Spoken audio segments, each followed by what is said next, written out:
Hi, I'm Cynthia Schiller. Please like and subscribe. So we're going to get a little bit more into this trauma bond. I've done a video on how trauma bonds are formed, but what exactly is going on in our brains? And this is something that relates to this trauma bond. What happens within our body?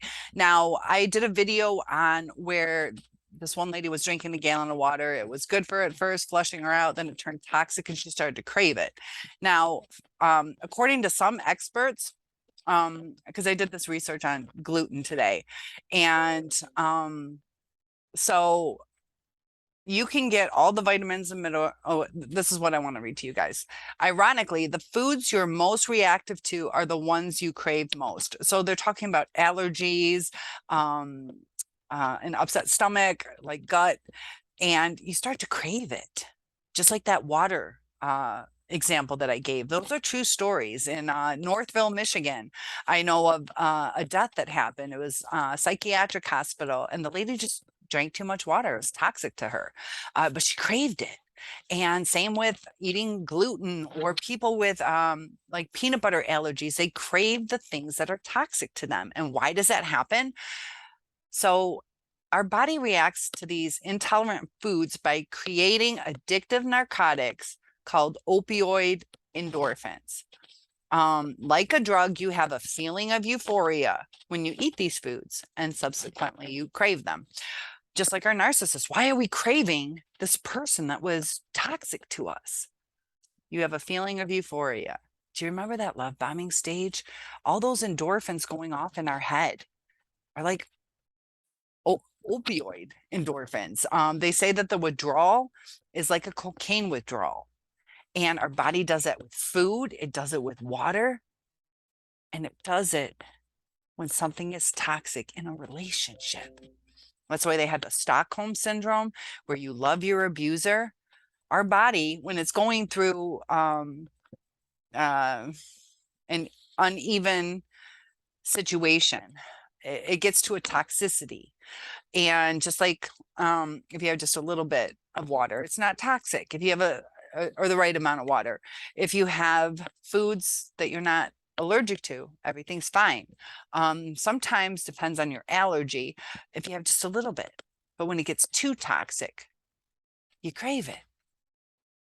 Sometimes some people are super allergic, but if you're just somewhat allergic, you can handle a little bit, and then it's too toxic to where you crave it. What about our relationship with our narcissist? We started craving when things were the worst.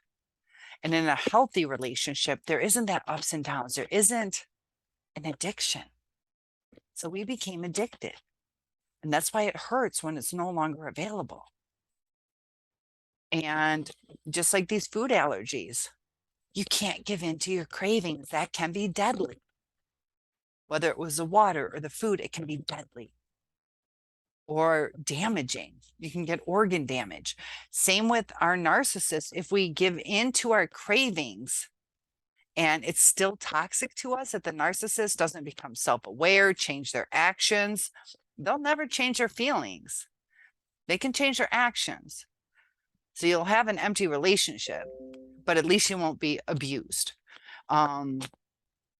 But you still will be, because the narcissist, they can't maintain that.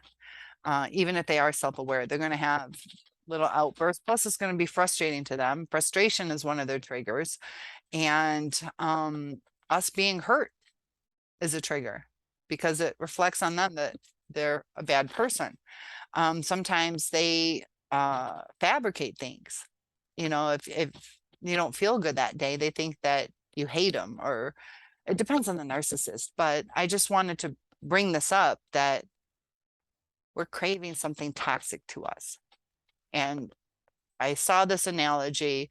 It's according to Dr. Daniel Kalish, Kalish, who gave that quote about how our body reacts.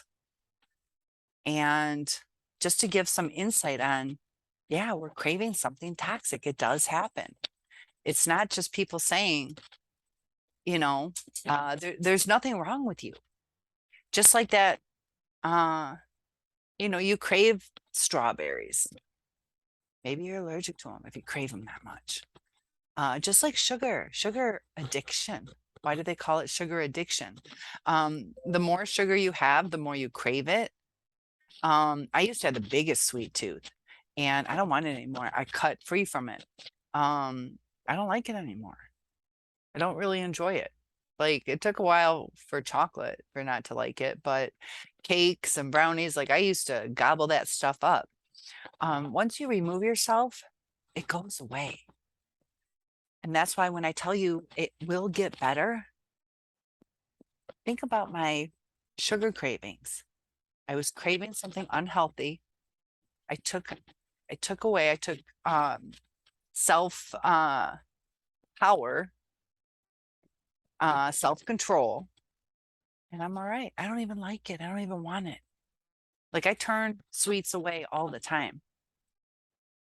So when we think it's not going to get better, there is a period of time where you are still going to crave whatever. But you got to see the toxicity, the damage that can happen. And it kind of gives hope. If you think about my sugar cravings, they're gone. I don't even want them. I don't like sweets anymore. And you're not going to like being abused. Just go through the motions and you have to have self control. Realize it is like an addiction. So it's going to be hard, but you can do it, sweetie. I'll see you in the next video. Have a great day.